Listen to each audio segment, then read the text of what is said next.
ஓம் சக்தி பராசக்தி. அமாவாசை திதியில் சிவன் வழிபாடு எவ்வளவு சிறப்பு வாய்ந்ததோ அதேபோல் காளி தேவியின் வழிபாடு மிக சிறப்பானதாகும். காளியின் அவதாரம் கருணையின் வடிவமாகும். ஆம், எங்கு அதர்மம் தலைதூக்குகிறதோ அங்கு மகாசக்தி பரபிரம்ம ஸ்வரூபிணி துர்காதேவி அம்பிகையே அங்கு காளியாக உருவெடுப்பாள். ஆதலால் காளியை வணங்குபவர்களுக்கு பிரச்சனைகள் உடனே தீரும், மனதைரியம், மன அமைதி கிடைக்கும், செல்வ வளம் சேரும். காளிதேவி ஆட்சி செய்யும் இடத்தில் மகாலட்சுமியும் சரஸ்வதி தேவியும் நிறைந்திருப்பார்கள். நம் வாழ்வில் ஒரு பெண்ணை பார்க்கிறோம்.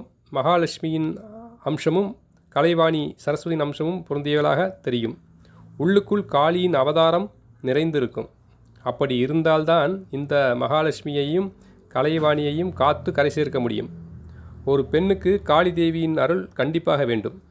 அது அவளுக்கு வேலி போல. காளி பக்தைகள் அம்மா காளிதாயே என கூப்பிட்ட உடனே வந்து காப்பவள் காளி தேவியே.